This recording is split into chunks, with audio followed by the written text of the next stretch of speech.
Welcome to the deep dive. Today, we're on a pretty staggering journey.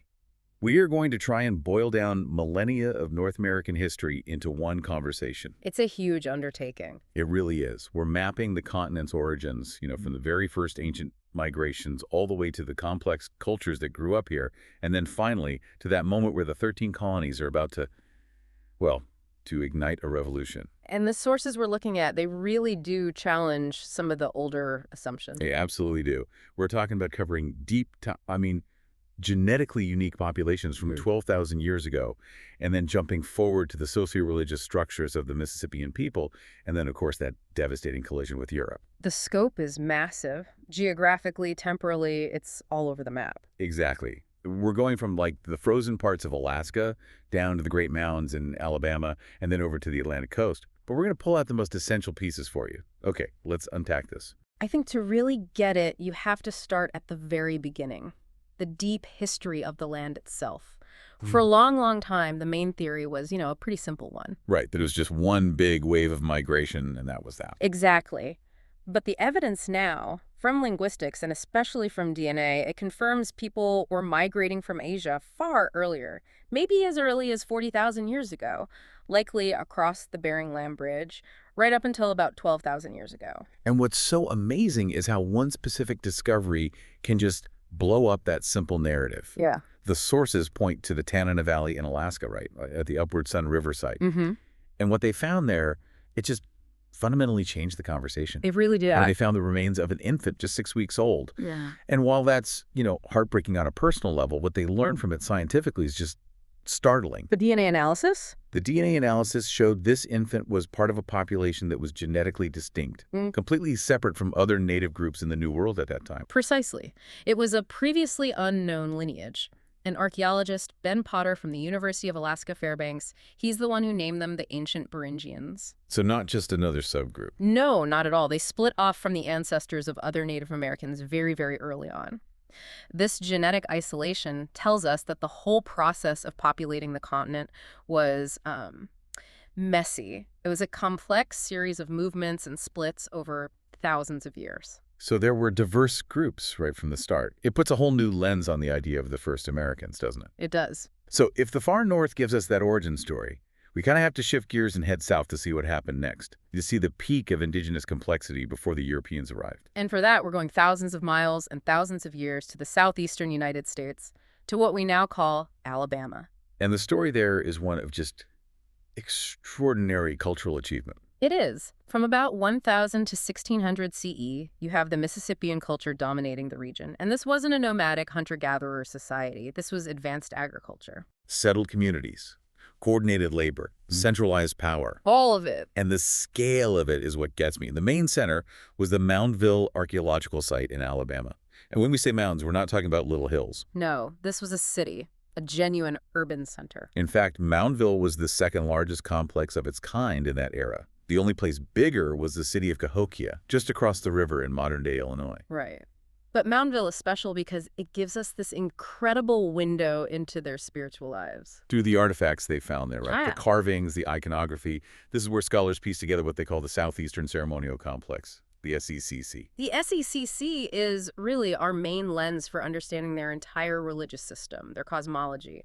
It wasn't just a few rituals. It was a whole worldview that tied together power, status, the natural world, the spiritual world. You see these themes over and over in the art. Yes, ancestor worship, warfare, these complex spiritual beings, often combinations of birds and snakes. So if we're talking about this complex religion, what's the game-changing insight here? Why is the SECC so important? It matters because of its independence. For decades, a lot of scholars just assumed that any kind of sophisticated development in the Americas must have been influenced by the big cultures in Mesoamerica, like the Maya or the Aztecs. Sure, that makes sense. But the analysis of the SECC, it shows that no, this complex system developed entirely on its own. There's no direct traceable link. Wow. So it forces us to see North America not as one big waiting room for ideas from the South, but as a place with multiple independent centers of incredible innovation. Exactly. It was a vibrant continent. And when the Europeans finally did arrive in that specific region, they found major groups still there. the Cherokee, who are Iroquoian-speaking, and then the Muskogean-speaking nations like the Alabama, the Chickasaw, the Choctaw, a whole constellation of distinct peoples. What's fascinating here is the jarring transition we have to make now. We're going from these advanced, stable societies, with their agriculture and their incredible architecture. To the immediate and just overwhelming devastation of European contact. It's like hitting a brick wall in history. It is. The human catastrophe was almost instant and vast. Millions of Native Americans died. And not primarily from fighting. From disease. From diseases they had absolutely no immunity to. Smallpox was the big one. This demographic collapse just shattered their political structures, their societies. It paved the way for everything that came next. And while that biological catastrophe is unfolding, you have the European powers just carving up the continent for themselves. A literal land grab. The Spanish were first, landing in La Florida in 1513 and then pushing way out west to California and New Mexico. Then you have the French, who focused on the interior, controlling the Mississippi River and its tributaries. And you can't forget the Dutch. They were a huge player in the Northeast. They founded New Nederland in 1614. Which becomes New York. Right. Right. And even after the English took over in 1674, that Dutch influence, culturally and economically, stayed really strong in the Hudson Valley for generations. It was always a multinational project. And that same pattern of deadly contact, it just repeats itself everywhere. Even if we go all the way back up to Alaska, where we started, the historic Northwest coastal groups, Like the Tlingit. the Tlingit, famous for their art and their matrilineal kinship system where lineage follows the mother's line.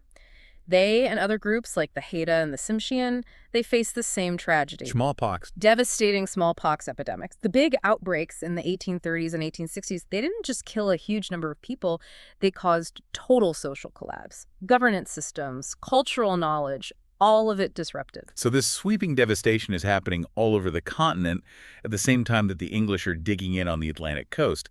This is really the direct lead up to the United States. It is. The key dates are, Virginia in 1607, Plymouth Colony in 1620, and then you get the Great Migration of the Puritans. About 100,000 of them, Yeah. mostly to the Massachusetts Bay Colony. That fundamentally changed the character of New England. And pretty quickly, these separate little outposts start to come together. Right.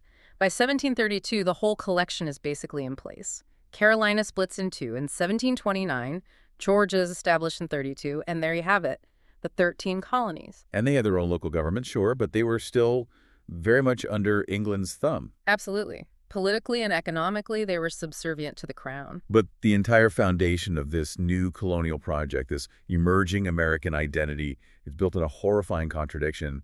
We have to talk about slavery. You absolutely have to. From the beginning, new immigrants from Africa were enslaved. And by the 18th century, they had become the main target of this mass enslavement system. And the sources point out this really chilling legal detail. That all 13 colonies legalized the African slave trade, North and South. It was universal. It's baked into the system everywhere. It was. And the demographic numbers are just shocking. The colonial population is booming, high birth rate, lots of immigration. But by 1770, almost 1/5 of the entire population in the colonies were enslaved Black people. 1 in 5. So all this talk of liberty and rights that's starting to bubble up. It's happening on top of a massive, legalized system of human bondage that's propping up their entire economy. Here's where it gets really interesting. Because you start to see all these pressures building that push the colonists to turn on Britain. And it really comes from two big demands for rights. Two different kinds of freedom. Exactly. First, religious freedom. This is really pushed by the Great Awakening, that big Christian revival in the 1730s and 40s. It wasn't just about church. It was an intellectual movement that challenged old authorities and really pushed this idea of individual liberty. And then you get the political side, the famous slogan, no taxation without representation. Right. The colonists are furious that they're being taxed by Britain when they have no voice at all in the British Parliament. That was the real sticking point, wasn't it? It was the major grievance that united all these different colonies against a common enemy. But while they're focused on their rights against Britain, they're also pushing westward, aggressively. Which means constant conflict with the native peoples who were already there. Of course. And the native tribes resisted fiercely. They were trying to protect their homes, their land. They formed alliances, sometimes with European powers like the French, or they just fought back directly. And that bigger geopolitical fight really culminates in the French and Indian War. It does. The British managed to capture Canada from the French, which is a huge shift in the balance of power on the continent. But that Canadian colony, it stays politically separate from the 13 colonies to the south. And the irony is that winning that war, getting rid of the French threat, it kind of allows the colonists to focus all their anger on London. It actually makes them more willing to rebel. It absolutely does. It removed their biggest external threat. Yeah. So if you step back and look at the big picture in 1770, the 13 colonies had become a real powerhouse. The population was around 2.6 million people. And that's not even counting the Native Americans who were being pushed out. Right, and to put that 2.6 million in context, that was about 1/3 of the entire population of England at the time. They weren't just a few scattered outposts anymore. They were a huge, economically powerful, and increasingly self-aware political body. They just got too big and too confident to stay under the thumb of a distant king. So what does this all mean? It means the story of North America is one of just immense layers of time and really dramatic contradictions. We've gone from the ancient Beringians in the far north with their own unique genetic history, All the way to the sophisticated Mississippian societies in the Southeast. and we saw that world just collapse under the weight of European disease and expansion.